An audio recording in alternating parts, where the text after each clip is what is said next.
You're right, Chair. Good evening everyone and welcome to this South East Planning Committee meeting on Wednesday the 20th of September 2023. My name is Councillor Vanessa Bell and I'm the chairperson of this committee. Members, we are not streaming this meeting live tonight due to the technical issues, but we are recording it. And by being present in the meeting, you are giving your consent to being recorded. During each item, as usual, please put your hand up to indicate if you wish to speak. I will then invite you to speak at the appropriate time. Could I ask members to avoid approaching the top table, as this could create interference with the cameras? I think avoid moving at all, probably, in case it creates interference with anything, because if it's working, if we just stay very, very still, it might stay working. So yes, we do need people to still use the microphones correctly. They don't turn on and off, these ones, as we know. We just hope that they pick up the sound. So when speaking, please reference a page or paragraph number and keep your contributions as clear and concise as possible. Bit of housekeeping, fire exit that way, follow the green man. Okay, item 2, apologies for absence. May I have the apologies for absence, please, Committee Clerk? Good evening, Chair. We have apologies from Councillors Bassinger and Bound. Thank you, Chair. Thank you very much, Committee Clerk. Item 3, minutes. It's recommended that the minutes of the meeting held on the 12th of July 2023, found on pages 7 to 14, are approved as a true and accurate record. I so move. Do I have a seconder? Thank you, Councillor Neal. Members, any items of accuracy, or maybe just agree to those minutes by assent? Agree by assent? Agree. Super, thank you. Item 4, declarations of interest, to disclose the existence and nature of any disclosable pecuniary interests, other registrable interests and non-registrable interests relating to items of business on the agenda, having regard to paragraph 9 and appendix B of the Code of Conduct for members. Members are also reminded that they're also required to disclose any such interest as soon as they become aware, should the need arise through the meeting. Now, members, I think we've all had some advice from the monitoring officer regarding the applicant for, remind me, Gibson's Chase, it's 7, isn't it? Thank you. So I think we know where we stand with declarations of interest with that. So, members, any other declarations of interest? Councillor Fluker. Yeah, thank you, Chairman. And I know that there is a precedent for members not declaring interest when they own properties nearby to planning applications. And I know that one member of this committee was actually reported to the police for not doing so. So, Chairman, with regards to agenda item 6, I own a freehold property close by. It is a pecuniary interest, so I won't be taking part in that item. And Chairman, just for the benefit of the tape, there are 8 members of the public here tonight, because I know we had... We did count them, Councillor Fluker. Mr. Lawrence and I have checked and double-checked. If the members of the public are wondering why, that's because the leader of the council is proposing moving this committee. I think that's for another day, Councillor Fluker. So, moving on, any other declarations of interest? No, thank you. So we will then go to agenda item 5, which is the Crouch Ridge Vineyard, item 22-01176 full. Crouch Ridge Vineyard, Fanbridge Road, Oldthorne, and that can be found on pages 15 to 34. Now, we're really hoping that the technology will be kind and that I can hand over to Lisa Greenwood to present this item, please. Lisa. Can you hear me, Councillor Barrow? I certainly can, Ms Greenwood. Okay, let's go for it. Let's go. Okay, the members have received an update to this application, and this provides an update on noise from the local planning authority. It's understood that a letter has also been sent to members by the agent of the applicant, whilst a couple of points regarding parking and concertina sponsors have been responded to. Owing to a late submission of this update, it cannot be given full weight, as time has not been provided to offer this information due consideration. Notwithstanding this, much of the information appears to be contained in the submission, in particular references made to other sites across the district. Members are reminded that all applications should be assessed on their own merits, and a number of these sites were assessed against old planning policies and have their own individual circumstances and conditions of any consent. Now, agenda item 5 is a retrospective planning application for a barn to be used as a visitor centre, paved room, cafe and shop with associated operational development, which includes an area of decking, 2 covered areas, extractor and air conditioning unit, a gas tank container and a large car park. The site is located to the south of Banbridge Road, outside of the second boundary of Hawthorne, and is in open countryside. Retrospective planning permission was originally granted for the change of use of an existing agricultural barn to a visitor centre with storage, hard standing and access. Following an enforcement investigation into unlawful change of use of the building to a shop and cafe, a retrospective application was submitted to the local planning authority. This was refused in December 21 for 4 reasons, which include that the town centre use had not been fully justified, there was no functional need for the activity in this location, the proposal causes harm to the intrinsic character and appearance of the rural area, noise issues and failing to provide adequate parking. Sorry, we've got a bit of a technical hitch. We can't see because it's gone now. Sorry about that, carry on. Me thinking it's a touch screen. Continued, and therefore an additional retrospective application is required in this regard. The main difference between the proposal and the refused scheme is the internal layout. This is now changed as it includes a shop and counter. Additional parking is also provided.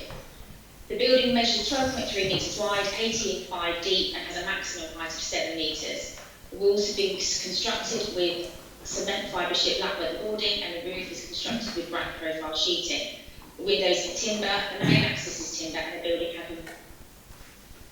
The proposal would provide for 8 full-time employees and 12 part-time employees. The hours of opening are from 10 a.m. to 9 Monday to Thursday, 10 to 10 on Fridays and Saturdays and 10 to 8 on Sundays.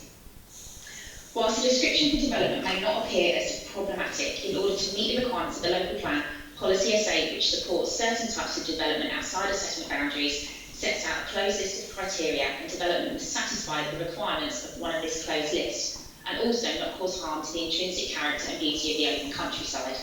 The most applicable here refers to rural diversification, recreation and tourism, and proposals must be in accordance with policies E4 and E5. The submission has been found not to accord with E5, which refers to tourism. Policy E4 refers to agriculture and rural diversification, states the council will only support the development of new buildings or activities associated with agriculture and other land-based rural businesses where there is a justifiable and functional need for the building or activity. The function of the proposed building or activity is directly linked and ancillary to the existing use, and the building or activity could not be realistically located in an existing town, village or employment area. The post-standard of this policy states that the appropriateness of the use will be considered by the council in relation to needs and impact of the proposal on the site and the surrounding area.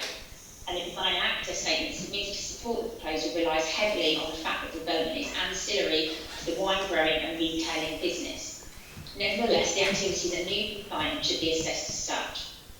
It is the term ancillary that is key here and relied upon in the submission, and members are asked to consider whether the use is subordinate or secondary to the vineyard, or in fact if it is a destination in its own right, and the impact this has on the site and the surrounding area, and whether this could be located elsewhere. As you can see from this layout, the building provides for a shop, counter, storage room, reception, kitchen with pot wash area, bar, baby changing and disabled facilities. The majority of the floor space provides for a seating area. Some of the comments received from the support of full proposals refer to the development as a restaurant, a public house, and support the extension to the opening hours. Now here are some photographs taken to show the building as constructed. Now as you can see, the site is highly visible from Banbridge Road, and there is signage which notifies passers-by of the cellar door shop and cafe. Now the following slides are taken from the Crouchridge Vineyard website during the assessment of the application. They show the potential parking and overspill of activities into the countryside that can be experienced at the site, plus internal and external music played. Now the next image is from the Crouchridge Vineyard social media platform, which shows events held at the site which include a pizza night, A post on the 31st of March says, join us for our pizza night, children welcome, lots of delicious pizzas from 6:30 to 10:30, live music, pizza night is back. Information regarding these events have not been submitted to the local planning authority. During the application process, further information has however been submitted with regard to noise. Whilst there is now no technical objection on the grounds of noise, the Council's Environmental Health Officer has recommended that conditions are imposed on any consent to control the hours of operation, ensure the building is modified to profound soundproofing, that there should be no playing or amplified music outside, including the use of PA systems, and that a noise management plan is submitted to and approved in writing by the authority, and this should include noise limiting controls. Officers are particularly concerned by the fact that the information provided has not accounted for external events, and also if noise would increase based on the size of events held. Corporate hire information taken from the Crouchford website in March states the estate is perfect venue for business client looking for corporate hire. Warehouse in London, located in the beautiful Essex countryside overlooking the river, it makes the perfect venue for business meetings, team building, client hospitality and training days. The venue can seat 70 and has a capacity of 100 for a standing reception. Those hiring the venue will have exclusive use of the wine bar and outdoor area. Now, based on the evidence provided and available to the local authority, the proposed development has again been found to be for a cafe or restaurant, which is classed as a town centre use and is outside of an existing town, village or employment area. Due to its operating hours, size and nature of operation, it is not considered to be ancillary to the vineyard, and it's been demonstrated that there is not a need for this type of activity in the location, and it could have been located in an existing town or employment area. The proposal has also been found to cause harm to the intrinsic character and beauty of the open countryside, as the commercial use is cluttered and out of keeping with the rural area. The proposal would also fail to provide sufficient on-site parking, and this is likely to cause the overflow of on-street parking or further parking across areas of the countryside, as shown on previous slides. A notable parking has been mentioned, however, this is outside of the red line boundary and cannot be taken into consideration as part of this assessment, and would again overspill into the countryside, being highly visible at the site frontage. For the reasons stated, the proposal has been recommended for refusal. Thank you, Chair. Thank you very much for an extremely comprehensive presentation, Ms Greenwood. Now, do we go to the speakers first, or do I? Yeah. So, I would like to invite Mr Terry Inkpen first to speak, please. If you can find a microphone somewhere, Mr Inkpen. I'm sitting there, I'm sitting here. There we go. We have a timer on the screen, Mr Inkpen, so I think you might get a crick in your neck looking behind you, but you have 2 minutes, so whenever you're ready. Okay. My name is Terry Inkpen. I'm a member of Hawthorne Community Together, as all other residents of the parish. On 23rd of July 2015, the Hawthorne Village Design Statement that we've been working on for over 5 years was endorsed by Malden District Council. The section of the document covering the ridge, Fanbridge Road, etc. as a guidance statement. The panoramic long-distance views to the south from the area over the special landscape area, the coastal zone, should be conserved. No development should be allowed which would compromise the openness of the area.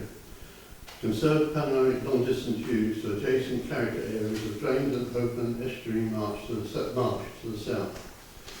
To our dismay, in 2017, a planning application was submitted to Malden District Council, 160271, prior notification for the erection of a barn to be built on the site under consideration here this evening, which was approved with no consultation.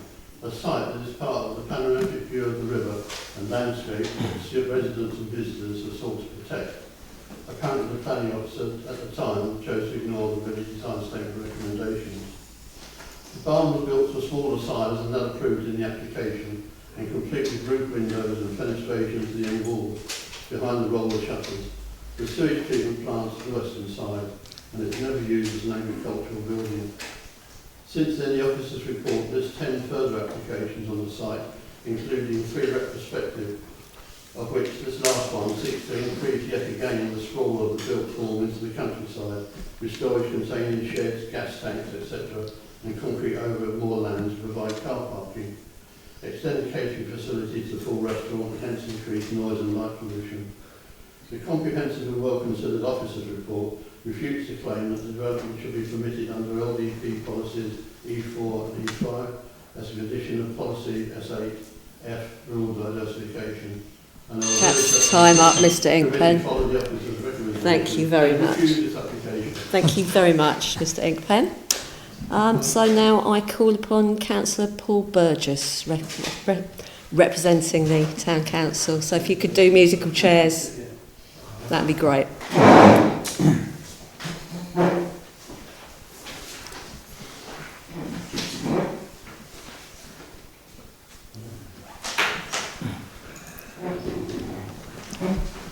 Thank you, Mr. Burgess. Same 2 minutes whenever you're ready, please. Shall I start? Mm-hmm. Right. Hawthorne Parish Council consistently has opposed this development.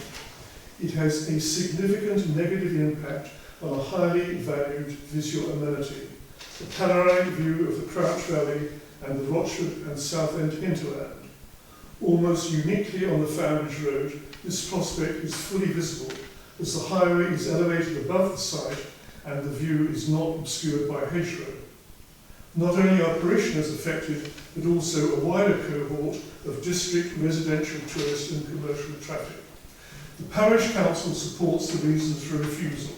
1, it has not been demonstrated to the satisfaction of the local planning authority that there is a justifiable and functional need for the activity within this rural location. The development, by virtue of its urban nature, the design, visual intrusion into the countryside, and sighting and cluttered appearance of the operational development to the western side of the building, namely but not limited to the store, gas tank, fencing, hard standing and container, fails to protect and enhance the character and appearance of the rural area. 3. The proposal, by reason of an inadequate level of on-site parking, would be likely to cause additional on-street parking to the detriment of the free flow of traffic and highway safety, and could also further erode the countryside. Thank you. Thank you very much, Councillor Burgess. Well in time as well. And may I have the applicant, Mr. Ross London, please?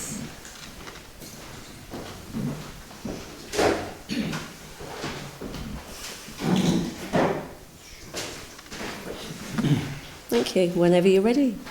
Thank you for this opportunity to explain why I invite the Planning Committee to approve the Crouch Ridge Vineyard application. The Planning Officer has recommended refusal based on Parish Council and less than 2% of Hawthorne residents. However, the other 98% have no objections. This is being backed up by level support on the planning portal, which is 3 to 1 in favour, and over 2,500 people supporting our Facebook petition. Planners have referred to policy E2, this is not relevant as the building is too small. E4, that they ignore rural diversification, and E5 and drops E5, which supports tourist attractions. The plan from the start is to make wine from our grapes and create a brand and then sell it to the public directly. And there is a demand. We produce over 4,500 bottles of sparkling wine and over 6,000 bottles of still wine. This is increasing. This is unique in the UK, but to sell wine from our barn, customers demand food. We need people to come to the vineyard to understand the story, as English wine is still a new premium product. Visual impact on the countryside. Planners mentioned the Calagas tank. This was cited by Calagas themselves, as the driver needs to see the tank and the tanker at all times. We've screened the west side of the building. Enough parking is an issue. Planners ignore their own standards and start using external areas to justify their huge car park. We've met the council's own standards. Crouch Ridge has met all the external consultees criteria, including the strategic theme lead, Prosperity, who asserts that diversification of this type is linked to existing use and both justifiable and needed to support this sector, local job growth, tourism and further investment. This has a lot of weighting on this application and cannot be ignored. Please remember that planners already set precedent for cafes and agricultural diversifications, such as coffee and cake at Clay Hill Vineyard, next door neighbours, Black Pig at Chigra Fishing Lakes. We wish for members to approve the application. Thank you for your time. Spot on, time-wise. Thank you very much, Mr. Logan. So, members, we have a recommendation to refuse from officers. Do I have a seconder? Councillor Fittock, thank you. So I will throw open the floor, members. Don't all come at once. Oh, I'll go. Okay, Councillor Stamp, then Councillor Neal, please. Thank you.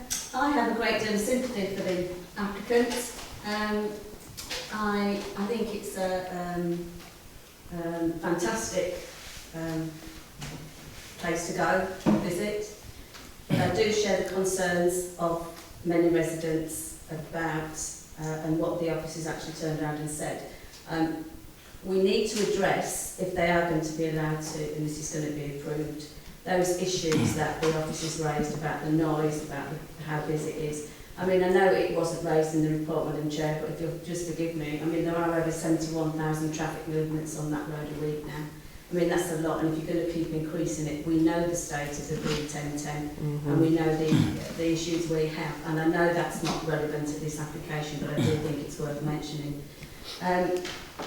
I really like to support rural businesses, I really do, but I am a little bit concerned about this, so I'm going to listen to the rest of the debate to decide which way I'm going to vote on this, and I do apologise, I normally I'm very unsure about this because I can see the positives, but I'm really aware of the precedent we set if we go against the officer on this recommendation. Absolutely understand everything you said there, Councillor Stamp. So Councillor Neal, if I can go to you. Yeah, I'm kind of with Councillor Stamp on that one. I do have a question. Obviously, one of the reasons for refusal is that the development is a cafe restaurant, which is classed as a town centre use outside of an existing town or village. So does that mean we can't have things like the Parlour Cafe in the way? We've got on the Latch in Hawthorne that is a residential dwelling. That concerns me as a reason for refusal. Again, we know the movements on the B1010. It's a very busy road, and hopefully parking wouldn't be an issue.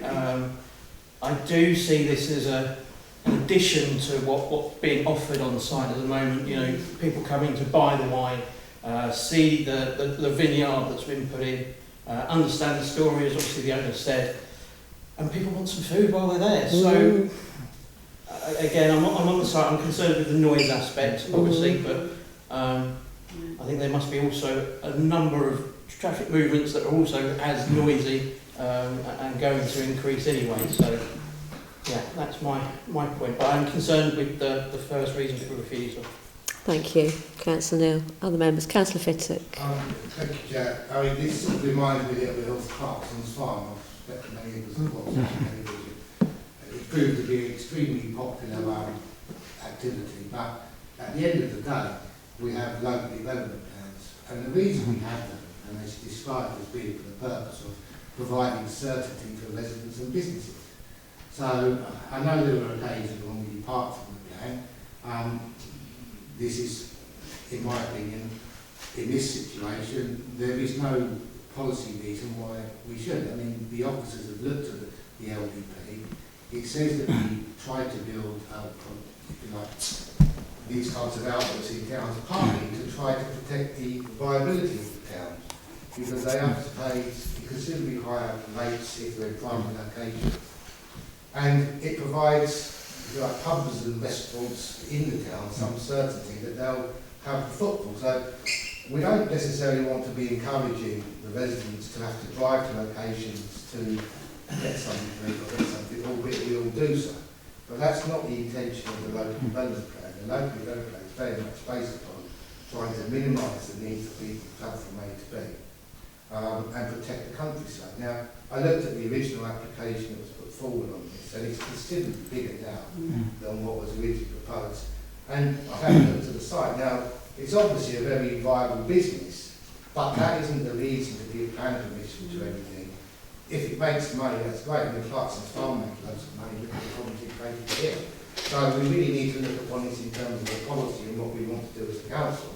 And do we want to set precedents whereby anybody with a little bit of land and a little bit of money can just put a building up, turn it into a cafe, restaurant, a nightclub, lap dancing club, what you want to do, and there we go. Yeah. It's about setting the precedent. I do think we need to be part of I think the officers looked at it legally, and I can't see any policy reason whereby she's got it wrong. Thank you, Councillor Fittock. Any other members? I mean, hello, Councillor Fluker. Well, Chairman, there's clearly some passion in this application, but, you know, only 13 people have objected, you know, and I think that should be borne in mind, and I hear the arguments about highways and parking on the B10, but Highways Authority don't object to this, Absolutely. so there are Yeah. highways concerns. The other thing is that, you know, out of town, out of village destinations, I think members all know where they all are, but I mean it's quite recent that this local authority approved a very, very large restaurant and function centre at Claremont Nurseries in Woodland Water.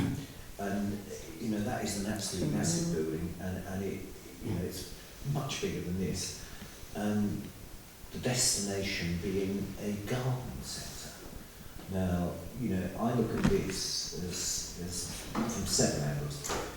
One, it generates employment, and which is, you know, there's a golden thread in LDP about employment. We can't always have it where we want, but it produces that. Rural diversification.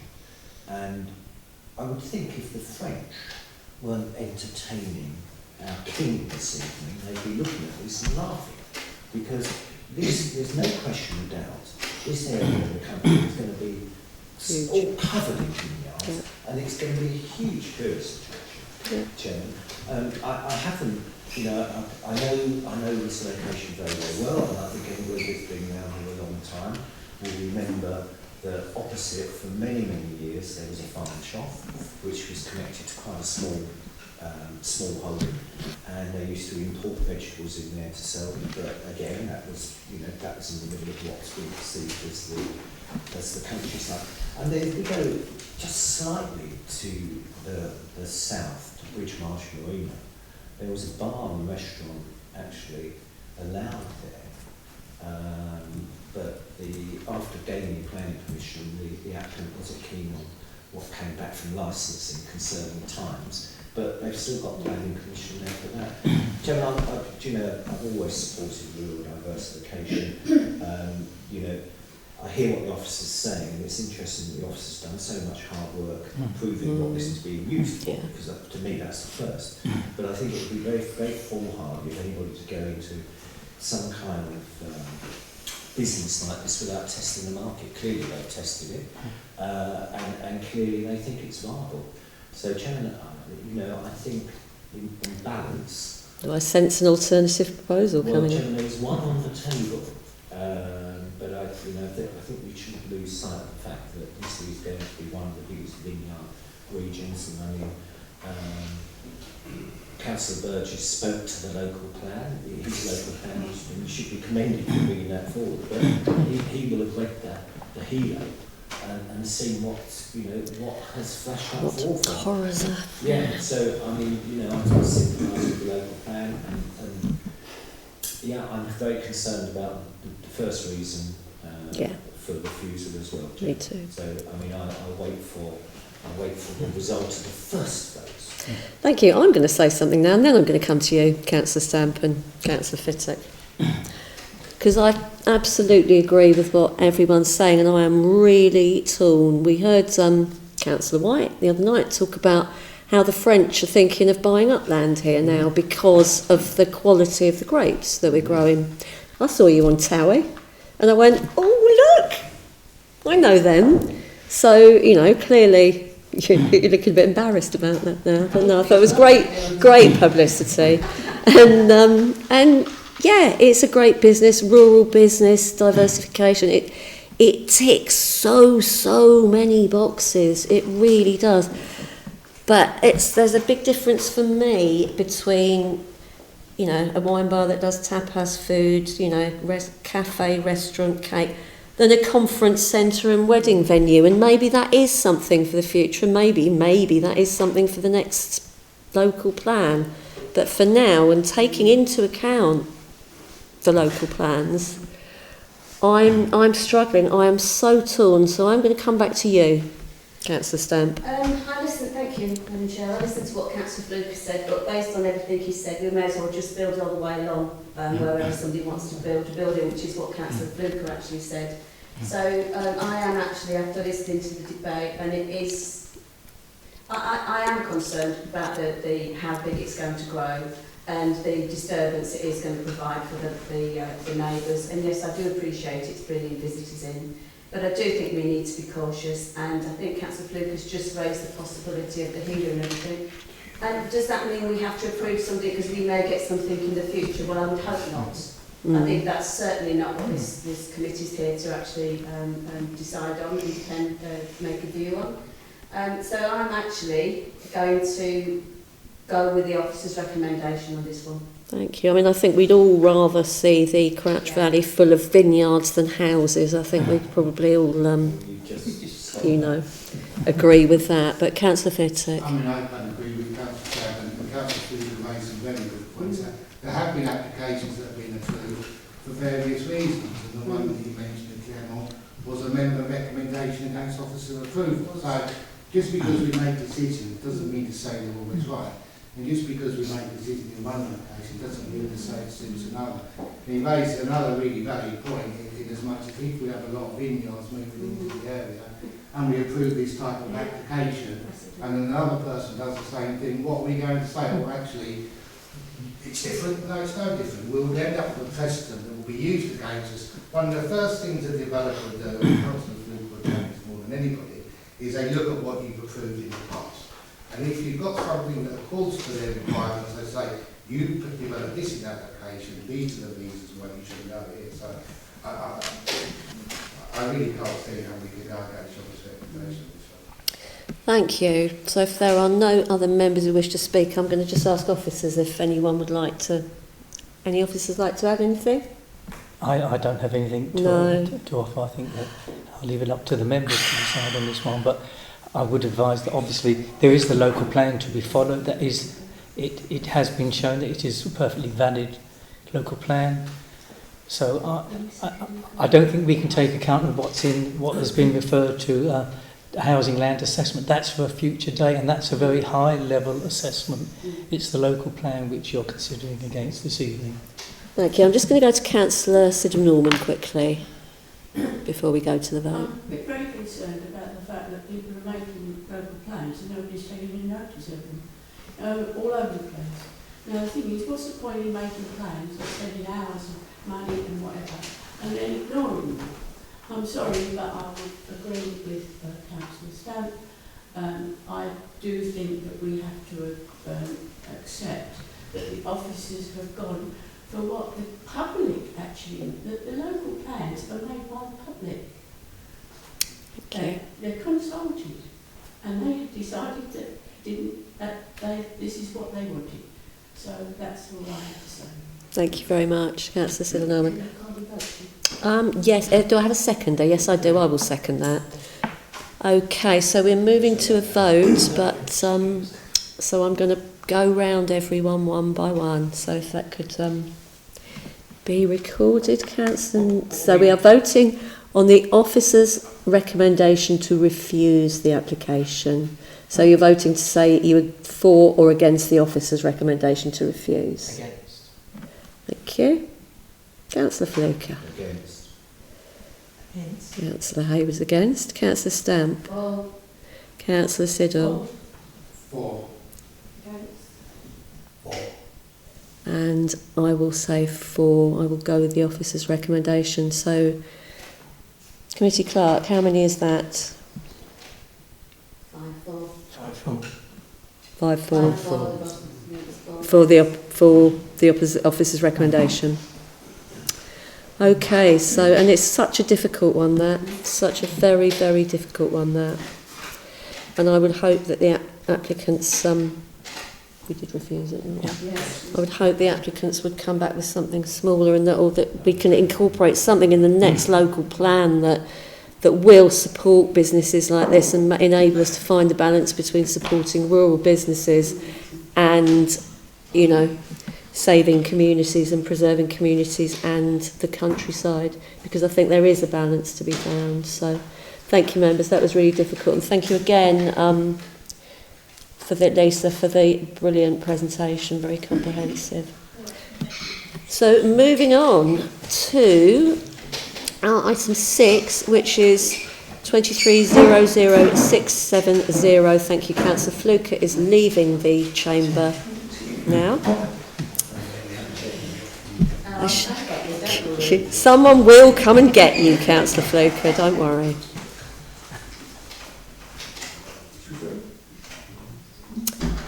Okay, agenda item 6, 23000670, for which is 7 High Street, Burnham on Crouch, and that's on pages 35 to 44 of your packs. So again, Ms Greenwood, it's over to you, please. Thank you, Chair. Just to make you aware, there is an error on the front of the pack with regard to the applicant and the agent name. They'll be updated before the decision is issued. It has no bearing on the decision notice. Slide 2. Agenda item 6 is an application for the change of use of ground floor front room from EA retail to C3A residential. The site is located to the southwest of the High Street within the town centre boundary and the conservation area of Burnham on Crouch. The site comprises of retail use at ground floor level, harbour antiques, with residential above and to the rear of the ground floor. An outdoor area to the rear has planning permission to be used as a tea garden ancillary to the antique shop. In planning policy terms, as stated, the site is within the town centre boundary and a retail provision area. In accordance with the neighbourhood plan, the site is also within a primary retail area. The site is entirely within flood zone 3. It's understood that the applicant wishes to change the use of the ground floor front room to residential owners if information has been submitted to the authority outlining these health issues.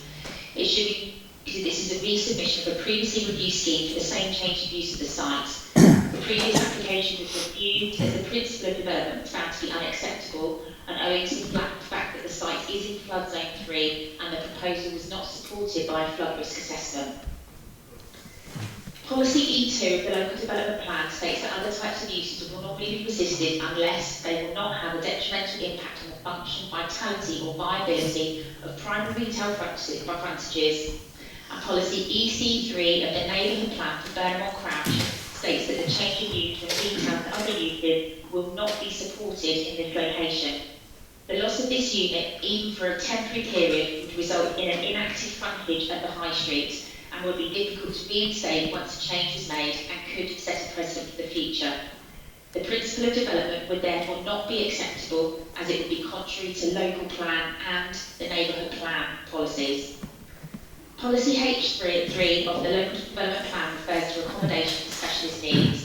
The council will enable the provision of housing to meet specialist needs where there is a clear identified need that cannot be addressed elsewhere in the district. However, a site is located entirely within flood zone 3 and has a high probability of flooding, and an objection has been raised by the Environment Agency. Now, I'll just talk briefly about the sequential and exception test.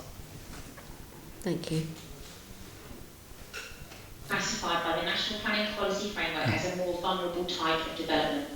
Therefore, to comply with local and national policy, the authority is required to apply the sequential test. Now, a sequential test will compare the site proposed with other available sites within the district, and the aim of this is to steer the development to areas with the lowest risk of flooding. As the site is in flood zone 3, the applicant is required to submit information regarding alternative sites for this type of development. Only in circumstances where it is not possible to use an alternative site should the exception test be applied. Now, the exception test shows how flood risk would be managed on the site, and the sustainability benefits of the development to the whole community would need to be shown and must outweigh the flood risk. Now, while some flood risk information has been submitted, this has been found to be insufficient. The Environment Agency has asked for additional information regarding finished floor levels and a topographical survey. However, this information has not been forthcoming. and information regarding alternative sites has also not been submitted. Furthermore, an email from the agent for the applicant to the local planning authority confirms that a conversation has taken place with the Environment Agency, and that the applicant and agent understand that in the event of a breach of the seawall coinciding with an extreme flood event, this would place water within the premises until the tide went out. Now, the flood risk therefore cannot be managed, and members are reminded that not only will the occupiers of the site be in danger should the site flood, that rescuers will be required to visit the site, and this will take them away from other emergencies across the district, therefore putting other members of the public at risk. As the proposed use will increase the vulnerability of the site and the Environment Agency's objection has not been overcome, the proposal has also been found to be unacceptable with regard to flood risks. It's therefore recommended that this application is refused, as there are alternative and less vulnerable sites available within the district for the use proposed. Thank you, Chair.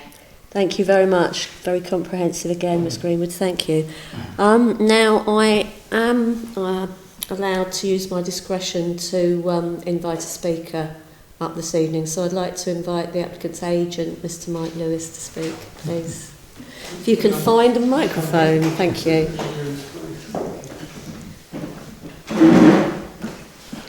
Thank you. So you know the drill whenever you're ready. Ray here made his life in Burnham 25 years ago, and on arrival obtained planning permission to convert the front room of the existing house to a retail use from which he ran his antique business. Ray suffers from a debilitating form of Parkinson's disease and can barely manage the tight stairs to the existing living accommodation. The stairs are not suitable for any sort of lift. He's unable to work, and the shop has sat empty for 2 years. We seek to revert on a temporary basis only the use of the front room for residential accommodation. If granted permission, Ray could remain in his home and be cared for by his wife, Alma. Planning policy exists to support those in this situation. The Specialist Needs Housing Supplementary Planning document is the perfect application of that policy. Officers ask that you refuse the application both to retain retail on the high street and on the technicality of flood risk. Regarding retail use, we volunteer that this would be a temporary consent only. The room reverting to retail at an agreed future date. Michael Gove, the Housing Secretary, spoke in July of extending planning opportunities to turn empty shops into homes, and spoke in support of making better use of buildings we already have, avoiding the prevalence of vacant shops. Regarding flood risk, please don't give too much regard to the officer's comments. Were this a residential extension, with no floor lower than the existing, no flood risk assessment would be required. The difficulty only arises from the technicality of the change of use. The existing flood warning scheme to which Ray and Alma have already signed up would give 12 hours or more ample opportunity to vacate. The applicant will make any concessions to revert the property to retail at next change of ownership or sooner by agreement with the council. I ask you all to support Ray in his plight to remain in his home and be cared for by Alma. Thank you, Mr Lewis. Thank you very much. Thank you. So we have the officer's recommendation to refuse. Do I have a seconder for that? Are you seconding? No, you're not seconding it. Are you Sorry. seconding it? No. Are you seconding it? No. Do I have a seconder? Thank you. Thank you very much, Councillor Pratt. Members, I'll throw the floor open. Councillor Siddle, Norman, please. I couldn't hear what you were saying, I'm afraid. Sorry. I apologise. I've lived in Burnham a long time. Before this was changed to a shop, it was a house. I was in this situation many years ago. I changed the house into a shop, and it was there and it's fine. Anyway, as far as the flooding, are the Environment Agency going to talk to all the people right the way down from the cabin cat, right the way down that road? Because they're all like that. The whole of the area is a flooding area. It has always been, and Burnham people know that. I don't think it's a sufficient reason to turn down an application for somebody to temporarily, which I think it will be, while to turn the front room into a residential. So I would vote against the representation of the officers in this instance. Thank you. May I just remind councillors that the Environment Agency has objected to this as a statutory consultee, so that's important to note. Councillor Fittick. May I, through you, Chair, may I ask the officer why a temporary, should we say, approval of use is not a tenable situation? I think in this case it would normally have to be for a certain period. I think it would be very difficult to impose a condition that it's temporary. I mean, is it 2, 3, 4, 5, 6 or 7 years? It's almost impossible for us to impose such a condition. It would have to be a finite one. Of course. I mean, obviously it's very difficult when somebody wants to live in a place they live and it's not determined to be for that purpose. But I think it's also equally important that, which the policies and largely government guidance sets out to do, to protect high streets, to make sure that schools and shops don't turn into houses. So it's a difficult balancing act in this, but now, ultimately, again, it goes back to what do our policy tell us that we should be doing, you know, and whilst we all want to be sympathetic to the plight of individuals, there's no start and end to that position, which is where I have the problem. So I'd be obviously interested in what the members have to say about it. Okay, now Councillor Stamp and Councillor Leybourne, please. Councillor Leybourne can go first. Okay, Councillor Leybourne. Well, I'm obviously interested to know that this building was built as a residential home rather than as a shop and was converted to shop use. We could argue so was mine, but it was built in 1710. I think every property along that road was a shop at one point, Councillor Leybourne. The resident being able to stay put in his family home for as long as possible, and surely there could be a condition applied that the temporary use would cease of the demise of the current occupier. I don't think we can do that. No. Or just on the change of ownership then. I think the officers were exceedingly sympathetic to the case. It is slightly unusual, but I would also draw members' attention to the recent floods that occurred in the West Country at Dawlish, where people's homes were flooded and they showed people being rescued from the upper floors. In this case, if the property did flood, we've heard that the applicant can't get up the stairs, he will be put in a very perilous situation in the event of a flood. And we do have to go by the advice that's provided by the Environment Agency. They are a statutory consultee. Thank you. I'll come to you, Councillor Stamp. Also, I don't know, and then Councillor Neil, if many of you have seen some of the climate modelling, and one of the, perhaps one might say more alarmist climate maps predicts that the High Street will be completely underwater by 2030. That's not far away at all. So we are in a very difficult position with this. Councillor Stamp. Thank you, Madam Chair. I think there's been many occasions where there's been shots changed, shall we? Let's think Toll Green Cap. Can you remember that one, which was a great... Which one? Toll Green Cap, which is now the one opposite Peabody's. Yeah, they kept some of the retail though. Some of it, Madam Chair, but that was a fantastic. But this authority allowed them to change the back of it and the upstairs and whatever to be housing, to be residential. Actually, sorry to correct you, but we didn't. It was office space for the business. Oh, okay, but they live in it. The top floor always was an apartment, but the conversion was office space. Coffee when we flood. Yeah, no, they're not. The same notification of an occupant, and I actually feel, you know, Councillor Norman's turned around and said she had a bookshop, and I think that's now a house, isn't it? So it changes whichever way around it goes. It isn't a house, but however, the estate agent is it based over there? It's next door to Stowe East. Now the thing is this, can I come back on? You can, after Councillor Stamp is finished. So So I actually don't agree with the officer's recommendation on this. I don't have a problem, and I think it should be under the special needs. I think we as a community and we as a council need to actually look. I take on board what Councillor Fittock has said about our policies and everything, but we all know how I bang on about actually even having what are they called? Annexes. Mm-hmm. We're not looking after our members in our community. They are well known in this town. They most probably, I don't know their financial positions, and it's not my business. And before you say it, if Matt Lee was sitting there and say, Council Stamp, it's not a planning issue.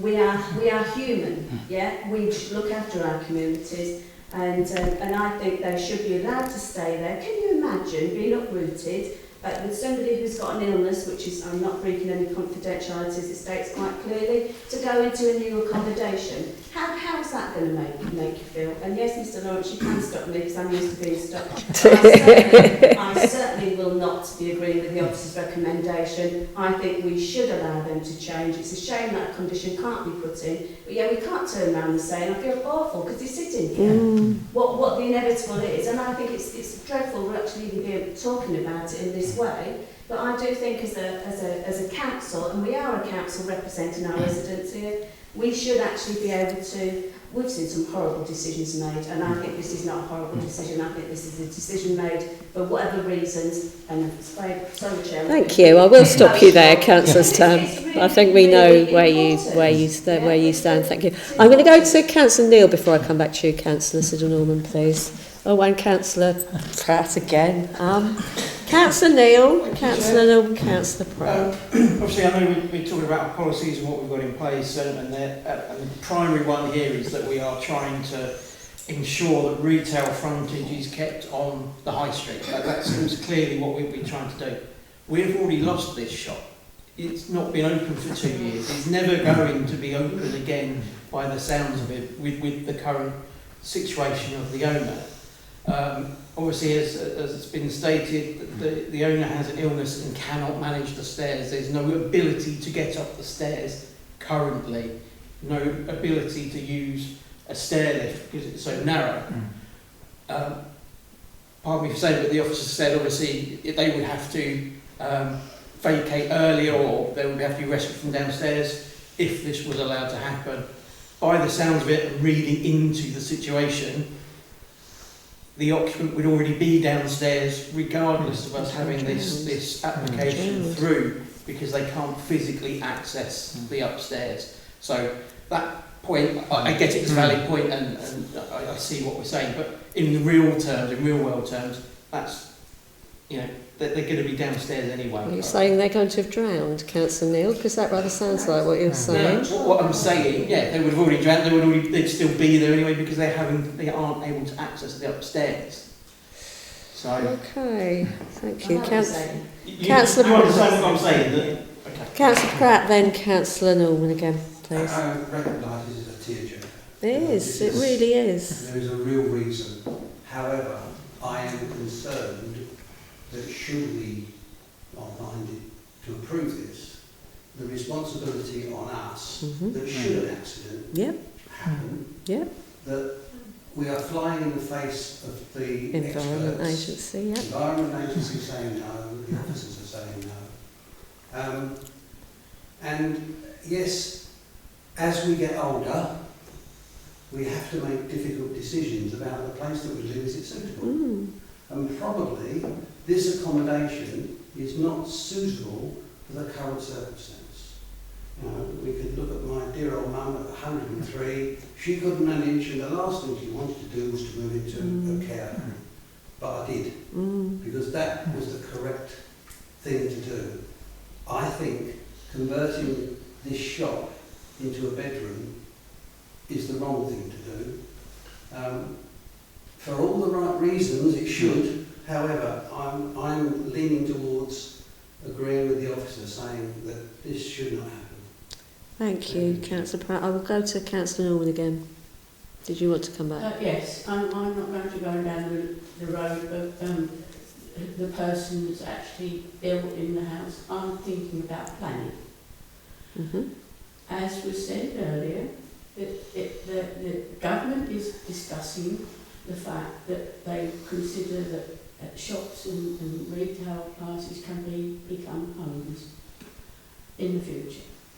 Now, as you've all said, the gentleman's quite elderly, but however, if it was a residential home before, and in fact it was, I know from experience, then they would still be a residential area had they not changed use. And they would have been in a situation of having flooded just there.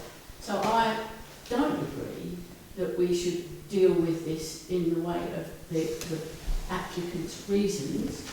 I think that we should be accepting that turning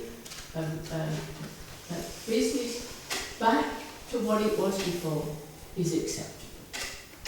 Thank you, Councillor Norman. Councillor Fittock, yes, before we go for a My vote. understanding of the situation normally is that when you want to change the use of a retail environment, you have to sort of market it. You would. Accordingly and see whether there's any environment. Yeah, for a minimum period of time, yeah. It simply goes back to what we want to achieve in the long run, because the problem is developers are clever. I mean, they'll look at things and they'll say, well, you did this over there, why can't you go here? We say, well, it's a different circumstance. It goes to appeal, and the inspector says, why did you do what you did over there? They do go over there. The problem is that the reasons for changing it from retail to residential is not really relevant, other than the fact that, you know, people either want it to be a shop or don't want it to be a shop for personal reasons. If we were to be minded to go against the officer's recommendation, and perhaps to you general officers, there's significant precedent being set to any shop along the high street or anywhere else in the district that just simply want to change the use to a residential facility without going through the market viability process or any other process. And we might be minded as members of saying, well, okay, it's a different situation, we will make a different decision. But I think, you know, to me, these are the important factors, because one of the reasons I stood as a council is because of the inconsistency of decisions that we make as a council. And sometimes they're good decisions, in my opinion, sometimes they're bad decisions. So I think it's important that we try to stick to a principle. I don't know an easy way out, so I wish there was. But there is an easy way out of it, but I don't know what the implications would be in the long term. Thank you, Councillor Fittock. I mean, you know, the short answer, if a new housing application went in, would it be passed? No, it wouldn't. Not there. In flood zone 3, no. Of course it wouldn't. It would be a and again, I'm really concerned about ignoring the advice of the Environment Agency, who are probably the most relevant stakeholder in this situation. So it is really difficult, but it's so difficult. Yeah, but we know the climate. We know the climate's changing. We've seen the maps. We've seen the planning.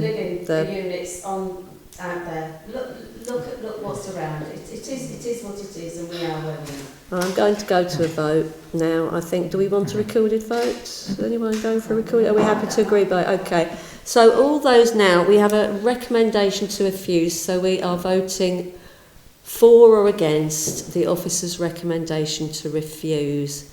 So those for the officer's recommendation, may I have a show of hands, please? That's 3. Those against the officer's recommendation, and that is 1, 2, 3, 4, 5. So we voted against the officer's recommendation to refuse. So we approve then, or do we have another motion? You need another. We need someone going to do another motion then, please? Someone's got to propose, or nothing happens. I propose that we recommend. I propose that we refuse the officer recommendation and we approve granting planning permission. Thank you. Do I have a seconder? Yep, Councillor Leybourne. Okay, so all those in favour. Pardon? Is there now room for debate? We can have another debate. Do we need another debate? As the motion stands, this is not temporary. This is permanent. Right. So are you talking about an amendment, Councillor? I just asked the question for clarity. The proposal is that we now convert this permanently, as I understand the motion. That is the motion, yes, that it would be permanent. I've explained it would be difficult, well, almost impossible to impose a condition, so it would be a permanent. Right, so if I was to propose, no, I'm not going to propose anything. If somebody else were to propose that we approve with a temporary, Councillor Stamp, would you be willing to withdraw your... Yeah, and I think, what's the one looking for? Dependent on the chair and the officers, there might be some legal precedents. I've not looked it up. If it could be temporary, there must be something we can put in to turn around and say that it can revert back or it will revert back after a period of time. The only way is that it would be if the occupier moved away from the premises, if the premises was sold. But I've never seen a condition put on that, and I've been in planning quite a long time, and it's very difficult to impose such a condition. And also, I would also remind members that you're going against, it goes against the neighbourhood plan as well. It does. We talked at length about supporting neighbourhood plans previously, and now we've thrown ours out the window. So we've cite many things that we've done against the Burnham neighbourhood plan over the past so many years, so I don't think we need to debate that one. I think we might, but we'll agree to differ on that, Councillor Stamp. I'm going to go to Councillor Pratt, then Councillor Norman. For information, remember the temporary accommodation provided in a caravan until Mum died. It's up Scorby Road. They put an extra caravan beside it, temporary caravan, as a temporary measure. So there has been provision within Morton District Council where we have had temporary reasons. It's what we make it, though, isn't it, Mr. Lawrence? It's how we phrase it. Is that caravans are temporary accommodation anyway. They're not intended to be a permanent. Here we are talking about a permanent building. Thank you. Is it a proposal? Because I think we've debated enough. I think we've debated at length. So is it a proposal or an amendment? Councillor Norman. It's not a proposal because we've already made that. Yeah, I'm just interested to know if there is a different proposal with a time limit on. So we're just saying permanent, are we? That's what the proposal is. Councillor Pratt raised it. No, I only asked the question. Yeah, he didn't put a proposal. Well, I said is there a possibility that it could be included, and you said probably not. And I said we should go back to the chairman. If I have to amend my proposal to make sure that we look into it, Chair, then I think we need to look into it. I think we do, yeah. To agree with what the applicant said about it being temporary, if we can do that. If that would be the case, then I would invite members to defer consideration of the application.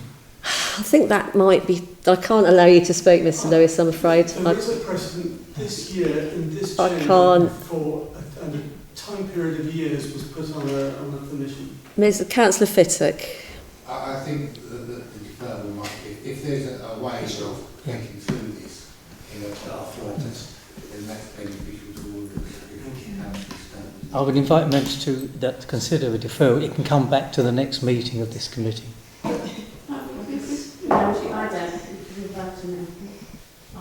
Honestly, I don't agree we should have a deferral. I'm only going this fact of the fact, if it had been a shop and had always been a shop and we're changing it to residential, I could actually turn and say that shouldn't be allowed. Because we are going back to a residential as it was. And the flood risk, I do understand the flood risk. We get notifications on our texts way advanced when the tides are going to be really high.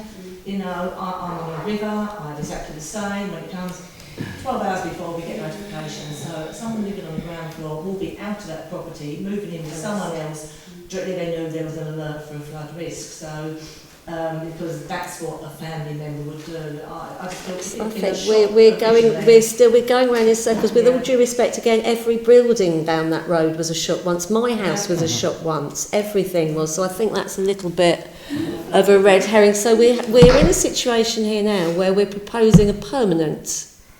We've got. It seems to me, can I just? Thanks. It seems to me that we have a choice.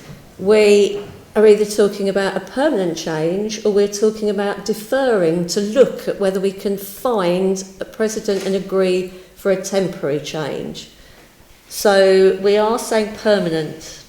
It's one or the other. There isn't really anything further to say. So we're voting permanent then, are we? Yeah. I propose that it's permanent. Well, that's what we've already got that proposal on the table, Councillor Norman. So, and it was seconded. So, we have a motion to disagree with the officer's recommendation, and that we agree to a permanent change from a shop to residential use. Yeah. All those in favour? 1, 2, 3, 4, 5. Thank you. All those against? 3. So we have rejected the officer's recommendation to refuse, and we are approving that application. Thank you, members. So, go and get Councillor Fluker, Councillor Neil. Thank you. Welcome back, Councillor Fluker. The clerk left me out a tea bag. Marvellous. Don't say we don't look after you in Burnham, Councillor Fluker. So we're moving on swiftly to agenda item 7, which is 007494, Peyton Place, Nipsels Chase, Mayland, which can be found on pages 45 to 58. And we do have a members' update, which you should all have received for this application.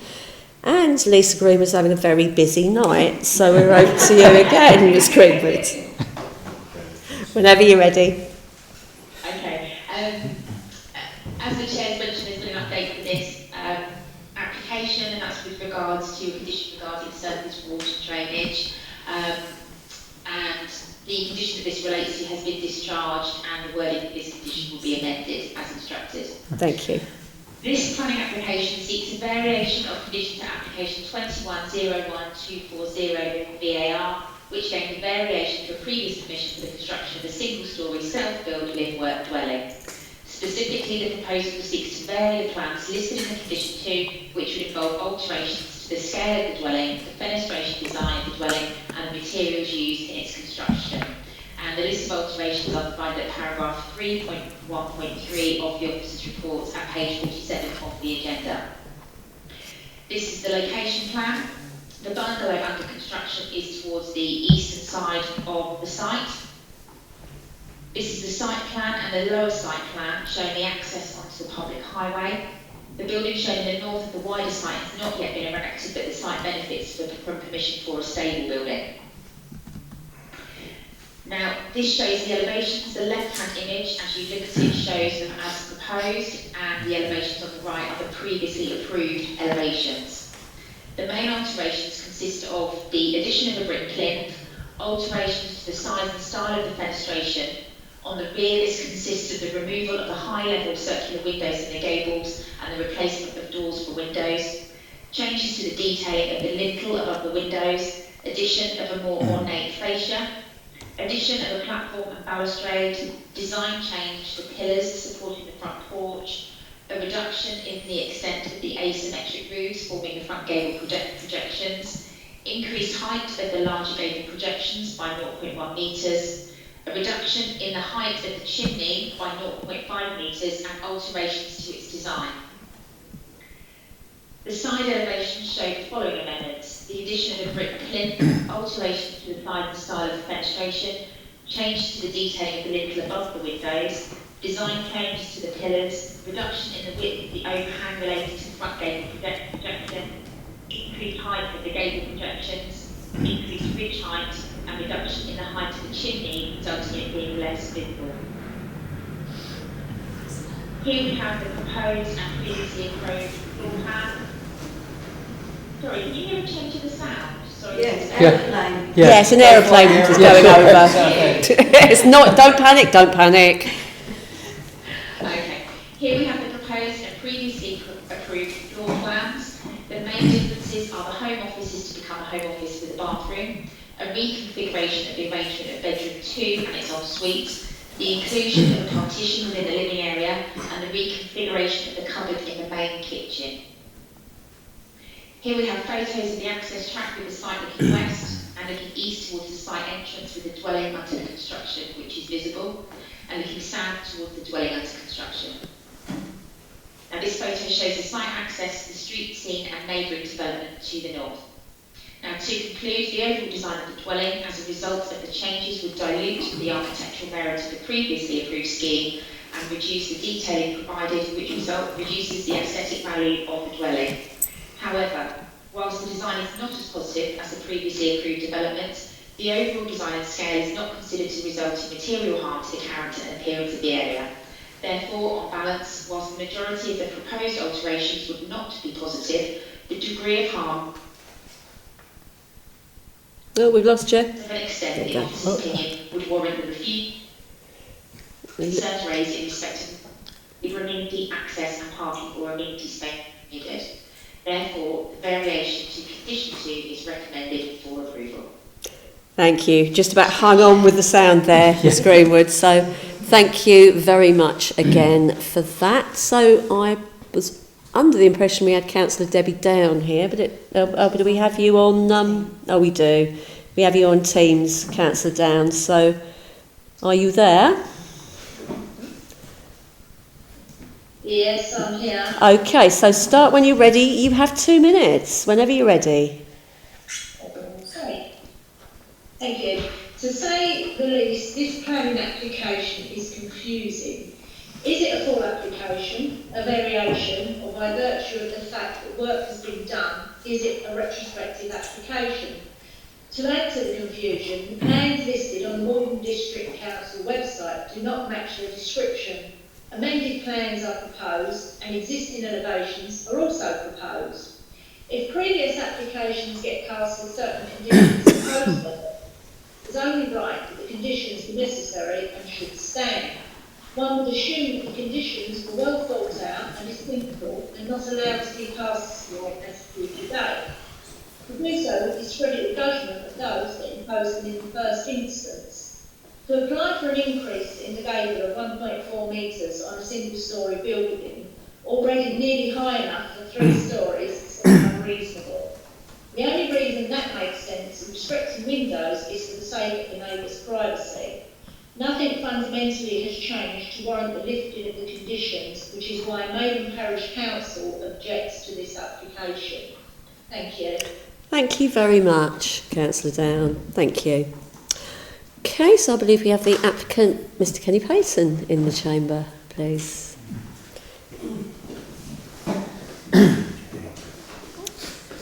Just bear with us while we find our timer. Oh, here we go. We ready? Yes, whenever you're ready. Okay, good evening. I hope that you can agree with Malden Council's recommendation for approval. Building work has only just started, and so far we've only done brickwork to the damp-proof course. This is not retrospective.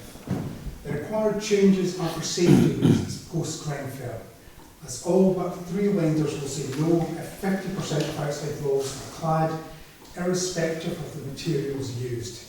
This brick plinth brings the building to just over 45% cladding. The slight roof changes are purely because of changing architects and literal centimetres. Malden threatened demolition under condition 7, but we cleared that condition last year, and now Malden acknowledge it was a mistake, and now they say they're agreed.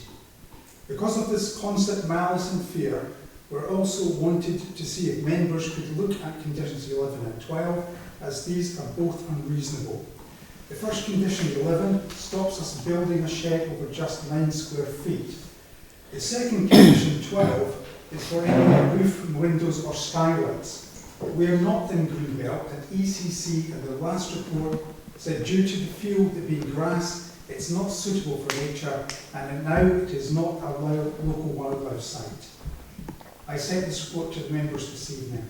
They should be permitted development, and it is unfair that these are being removed. So please, could you approve this recommendation with the relatively minor changes, while also removing conditions 11 and 12? Is that it? Thank you. Thank you very much. So, members, we have a recommendation to approve. It's going to be a long night. We have a officer's recommendation to approve, and we have the applicant requesting removal of conditions. So I'm going to hand over to the floor. Members, what do we think? Councillor Fluker. Do you need a seconder? Oh yes, I do. I'm sorry. Yeah, thank you, Councillor Platt. Councillor Fluker. Sorry, I'll just give away my reason. Okay. Anybody else? Could Yes, I just ask a Councillor Pratt. question for the reason for this? I've read the condition, that it can only be 10 cubic metres. My understanding of most accommodation, most houses, you're allowed to build sheds over half of your property, which was aghast considering I've got 3/4 of an acre. When I asked the question, can I have a 21-foot shed? And the answer came back, so long as you are more than a metre away from your fence line and you haven't covered over half of your land, you may have a shed. And all of a sudden, 10 cubic metres, as the condition says, I think it's about 6 foot by 6 foot by 6 foot high. You know, it's not a shed, it's a kennel. And I don't understand why we need that condition, and the fact that we're not allowing roof lights, which most bungalows and houses now have, it just seems superfluous. I don't understand the reason for asking for it, and I would welcome an explanation. Thank you. I think I can answer that. If I go back to the situation on roof lights, there was a condition that the building should remain as a bungalow. It will be a single level of accommodation. That's why this application is a variation to that permission, so that it will still be retained as a bungalow. In relation to taking away some of the permitted development rights, this is something which is frequently done where a dwelling is allowed in the rural area merely to stop additional paraphernalia, as we put it. It's a fairly standard condition that we do use, and the reason is to maintain the openness of the rural area. It does not mean they can't put it up, it means that they'll have to apply for planning permission if they did want to erect those buildings. Thank you. Does that answer your question, Councillor Pratt? Any other members? Councillor Fluker. I just wanted some clarity, really. Can Miss agree with? Yeah. She's read my mind. She's very good. She might have to tell me what I'm thinking. These roof lights, I mean, are they actually in the proposed elevations? Because I couldn't see them, I still can't see them. No, I can't. So, you know, I can... No. There's no roof. There's no roof lights. I don't know why we're talking about roof lights, really. I don't know then why, when we get to this... All the changes are listed in the presentation about the various changes, and they're also set out in the officer's report as well. Yeah. I understand it. But I don't. It's condition 12, isn't it? The so it says no door window or yes. full additional opening shall be constructed on the roof. Well, again, it's the same as the paraphernalia in the garden, isn't it? It's you know, if you want to extend into the roof, then I'd have to come back with another plan. Yes. So, you know, I think that makes sense. I mean, the change to the fenestrations and the detailing of the lintels and everything else, I sort of get that. I think the officers said that the harm's minimal, so you know, I don't really have any problem with that. But I think we're always mindful about when we're developing in the countryside to make sure that we don't lose permitted development rights. I mean, but I'll give way to other members on that.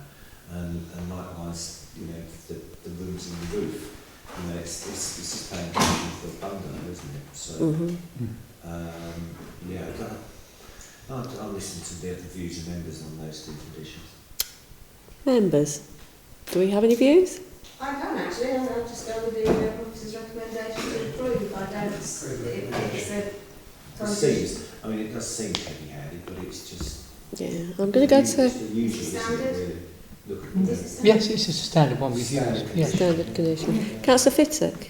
No, I was going to explain potentially they're talking about whether it's coming under section 73 or not, and that might be where this condition comes in, because at the end of the day it's only approved to be a bungalow, and you couldn't have a variation on an application to make it anything other than a bungalow. Because that would be different, because the objective of the variation is that it sits in parallel alongside the original planning permission.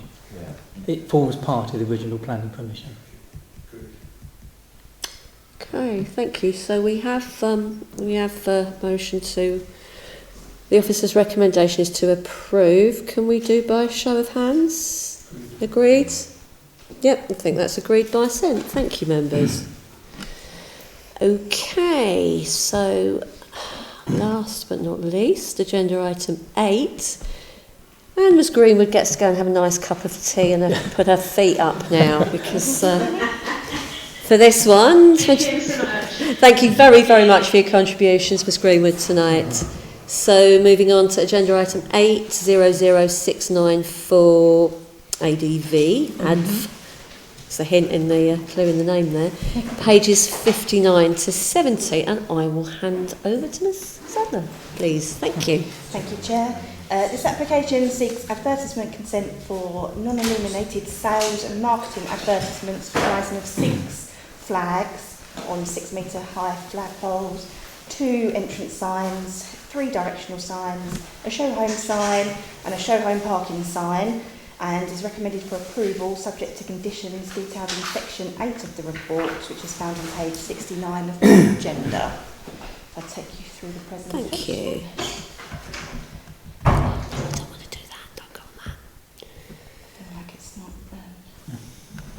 I think there's just a bit of a lag. Oh, yeah, bit of lag, yeah, we're there, just a little bit of the lag between my laptop. So this is the... Like the lag between my brain and my mouth this evening. Carry on. This is the site and sign location plan. The signs are located by numbers at the bottom of the plan. There's a zoomed in version. You can see the flagpoles are denoted by number 1. The entrance signs are number 2. The show home direction signs are located in number 3. The visitor car parking sign is number 4, and the show home, the Chelmer show home sign is number 5. Yes. This is an example of the signage. So here we have the entrance flags in the bottom left-hand corner. The entrance signs, the show home signs, the visitor parking, and the Chelmer show home sign. This is the details of the flagpole. So there'll be 3 on either side of the entrance. All 6 together.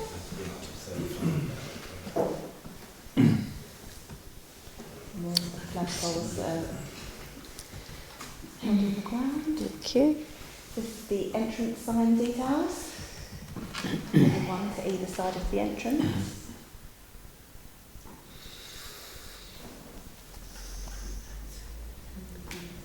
The side view and the detailing behind. This is the show home signs that will be within the site itself. The visitor car parking signage. The signage for the direction to the show home. These are double-sided signs, so the detailing will appear on both sides. This is the colour palette of the various signs. So the flag and entrance signs will be a combination of dark green, lime green, charcoal grey and off-white. The show home and visitor car parking directional signs will be, a dark green and off-white. And the show home signs are a combination of dark green, Chelmer blue, charcoal grey and off-white. The following photos are examples of other large developments with signage in the Burnham area, which was supplied by the agent to form part of the presentation. So this is Brookfield Park. Not in the middle of the countryside.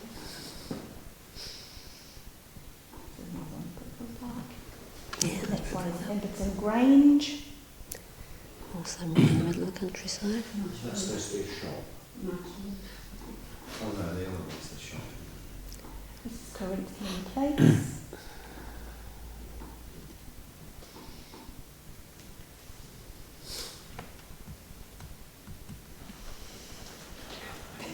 We're getting there. Hold on. There we go. This is a picture of the existing signage that was granted under reference 19/01203/ADV. There's a picture from Google Earth and a picture from when I took a site visit on the 6th of September. It's pretty much in the same size. These are some photos from within the site. There will be. There will be. Yeah, there you go. So this is viewed from the entrance facing outwards onto the main road. In the entrance, facing east.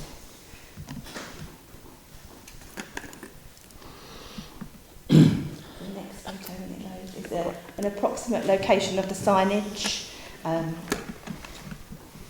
So it will be on the bank that's about approximately 10 metres from the highway, just on the other side of the ditch.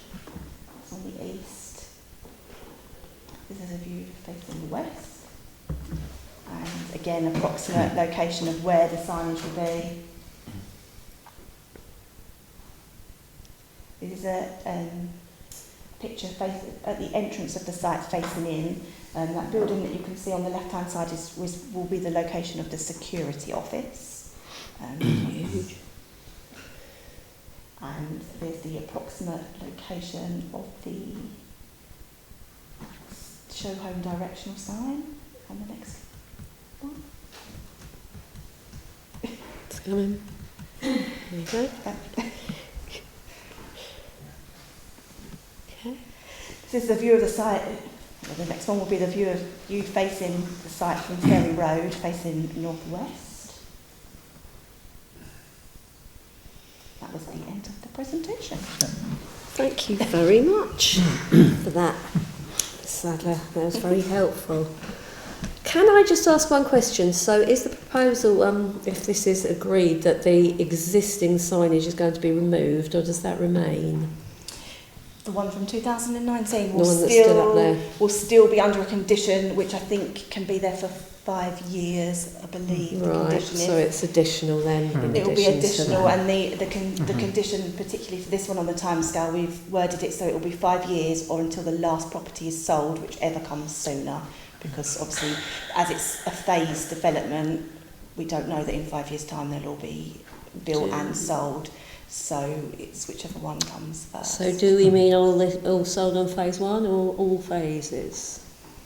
It will be all of them. All of them, be the entire development. Well, that's most interesting, isn't it? Because it could be 15 years, 20 years, couldn't it? So, members, over to you, please. Someone. I'm going to give way.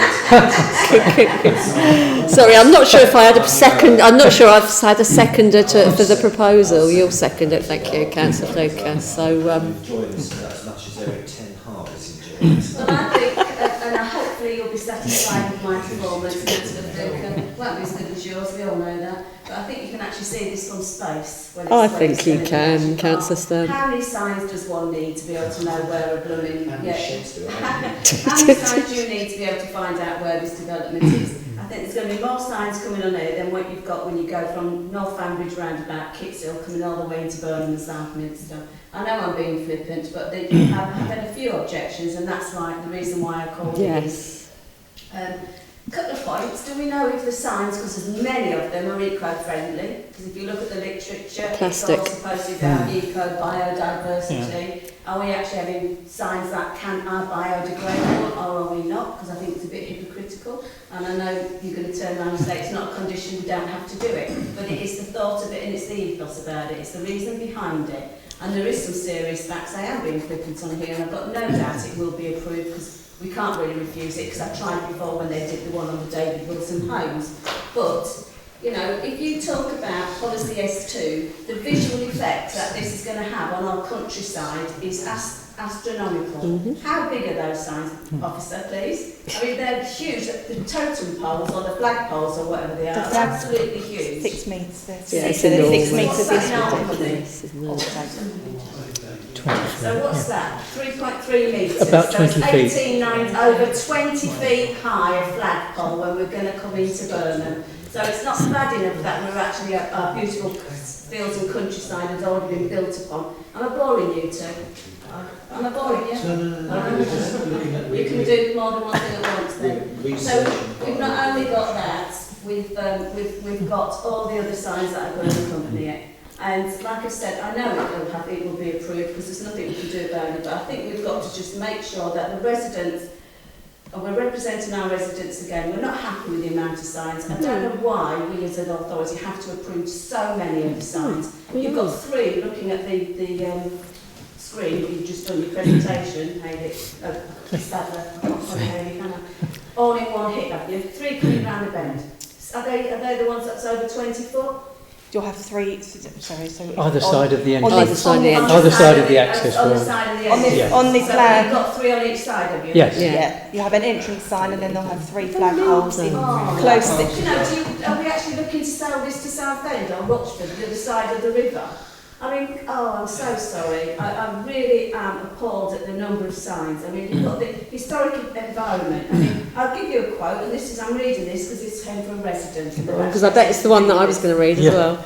Oh, No, go on. You've got it there on paper. I'll have to look it up. Please do, Councillor Stan. I'm Stan. only reading it because I printed it off because I can't remember all the... No, I details can't of it. either. It says MPPF, paragraph 127. The MPPF advocates that planning decisions should protect and enhance value of landscapes and promote and reinforce local distinctiveness. The proposed advertising signage clearly does not align with these principles as it demonstrably and detrimentally, because I've got D's in there, Chair, impact on the local landscape and character. And in all seriousness, it is going to impact on our character. Of course it is. And if it's going to be there for 15 years, do we have to have so many? Can we refuse it and ask them to reduce the number? Or at least come with something better. I mean, I'm sorry, Chair. No, don't apologise. And before I go to Councillor Fittock and then Councillor Fluker, I'm going to say something which actually wasn't what Councillor Stan said. Thank you, but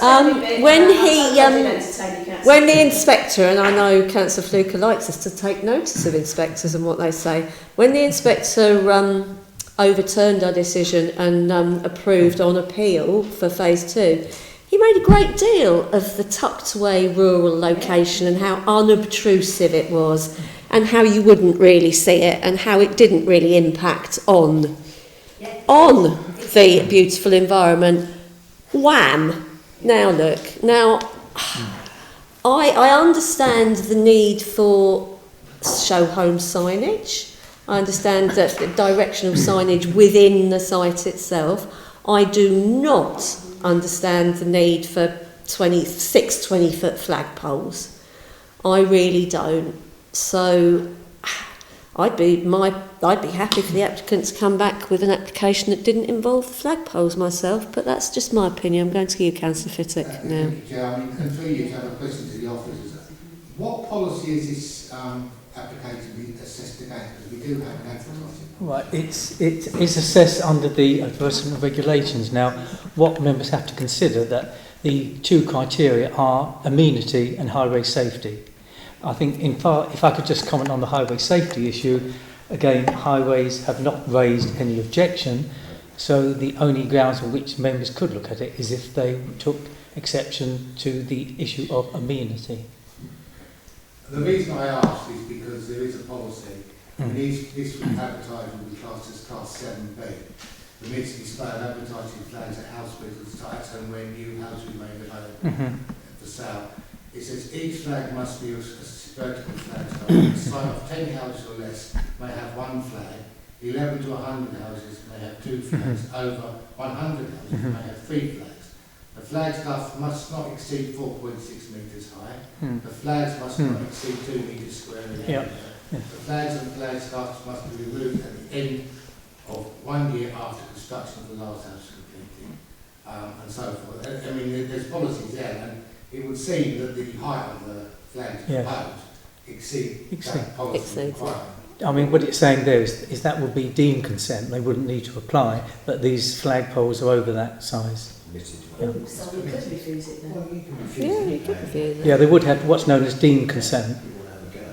Just put smaller things up. I guess, I suppose, it would be a question for members to consider as to whether it's reasonable for the flags to be that much higher than permitted and what the reasons for. I mean, if they were 4.6 metres high and they were 3, then that would be reasonable under the permitted development. So Yes.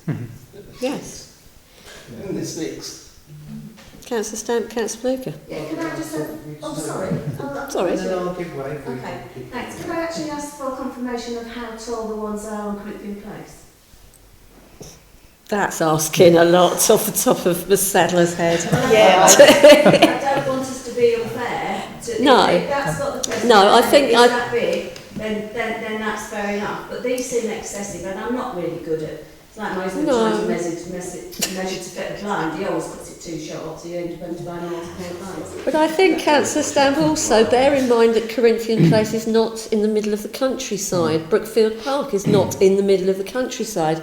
None of these other developments that the applicant has provided as part of his application are in the middle of the countryside. So I don't think we can go like for like on those anyway. I really don't. Councillor Fluker. Well, look, I don't think we should get too involved in thinking about amenity and loss of amenity, because members will remember that we refused this on loss of amenity and it cost us £250,000 on appeal. So the planning inspector's already spoken about the loss of amenity and the whole style. You know, at the end of the day, they've got to do their marketing. I can understand why they're taller than permitted development, because it's a faster road, cars go quicker and everything else. But this is just marketing.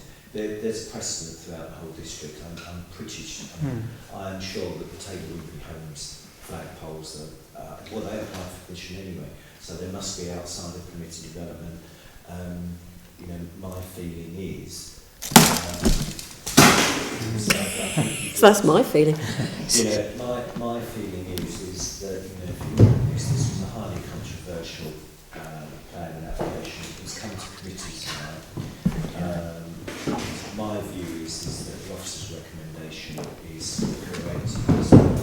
That is why I seconded it, and I'd ask members to be mindful of the precedents throughout the district when they're considering making their decisions, because I think there are sufficient precedents for us to be to learn from.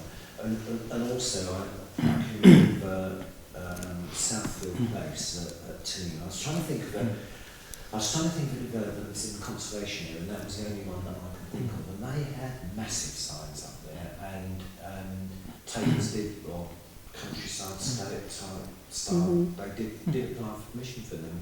Never came to committee because the officer's recommendation was to approve, and you know there's a lot of precedents there. So you know, I'm happy to propose the officer's recommendation. Thank you. I wonder whether anyone apart from the horses will be able to see these huge flags though, because they'll be far too high for anyone actually driving down the road to see. So, members, we'll hold that. Councillor Fluker talks about his flag. We have, oh, hello, yes, Councillor Norman.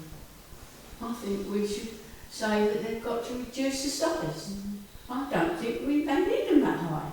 Well, and to be honest with you, other places aren't that high. So therefore I think that I would recommend refusal. Well, that's when you vote. On the actual size of it. And the number of them. Shall we go to a vote, members? Councillor Fittock. I mean, I think what Councillor Fluker says is right. Not true, because we don't like it. So I mean, it would have been helpful perhaps in the report if it was understood the reasons why the 6 metres is deemed acceptable versus 4.6 metres. It would seem that we're not going to be given that choice. 6 metres, or could it be 8 metres, or could it be 5.5 metres, or 5 metres? We don't know. So I'm just sort of, I suppose I'd like to understand why 6 metres has to be 6 metres. And it's not just an arbitrary number that's been put forward and agreed to. Oh, I think I know the answer to this. Oh, hello. Yeah, I think I do. I can remember something in Brighton where they got into this and they actually went to 7.5 metres, I think, and I didn't understand the significance of the planning application until what's been said tonight. And if you look at the flags in that particular one, if you put them at 4 metres and then you've got a 2 metre flag on it, someone's just going to come along, it's door height, pinch the flag, and then you get all sorts of antisocial behaviour. So I presume the higher they are, the less I get. tampered with. Yeah. So I'm sorry, Chairman, I know you said you were going to put the vote. That's quite useful to know, Councillor Fluker. Thank you for sharing that. That's every day is a school day. Chair, I can assure you that I've got them outside my kitchen window because the day was and I've never seen anybody try to navigate climbing up them. And they are quite if the pole is lower. Look at the little now. There's a 6 foot hoarding in front of it, Councillor Fluker, and I've never seen anybody trying to climb the bit to get to the place. But in all seriousness, Madam Chair, is there anything we can do? Can we defer it to get more information or not? Because it is a lot. It's going to be on our countryside for most probably 15 years. I know. And 6? Why do we need 6? About what Councillor Fitton said and Councillor Fluker about. I don't really want to refuse it within some appeal. I'm actually looking for some guidance. If we could. I don't think we should have to sit there. I think it's excessive. I think it's really excessive. I think looking at the number of other developments in the borough, all the signs, in fact I came past some signs on the outskirts of Morden this evening and they had far more than that. I think I lost count at 20. I did actually count. 13 at Hanley Gardens. 13 at Hanley 12 Gardens. at Crest Nicholson on the way out. And they've got them on, and they've now encroached on the field adjacent. I mean, if members want, we can go back, but Could you ask them to lower it? And if not, I don't think we can. I think I'm going to because we're going round in circles. So I think we're going to have to defend a refusal. I think it would. So members, can we do this by a show of hands? All those in favour of accepting the officer's recommendation to approve, please raise your hands. 1, 2, 3, 4, 5. All those against? 3. And I'm abstaining. So that is passed. So officer's recommendation to approve. Thank you, members. So item 9, any other items of business that the chairperson decides are urgent? Now there is one. I've been informed that we are likely to be on full fibre here by next month, that we are having full fibre installed in this council chamber. So hopefully moving forward that will be in time for the next South East planning meeting. Just say something. I mean, we've been, we were listening and paying attention to what Councillor Stamp says, but we were also looking at ping latency and upload and download speeds, and it transpires that we could have run tonight on the speeds that we've got, and they were far in excess of what the officers told us. So something's a bit bizarre here. So I look forward to getting back to, I must admit, I've had quite a few people say to me they do like having the committee here. We do like having the committee here. 17,200 residents. We do. So anyway, members, I just wanted to update you on that. So that was the only item. So members, at 21:12, I declare this meeting closed. Thank you.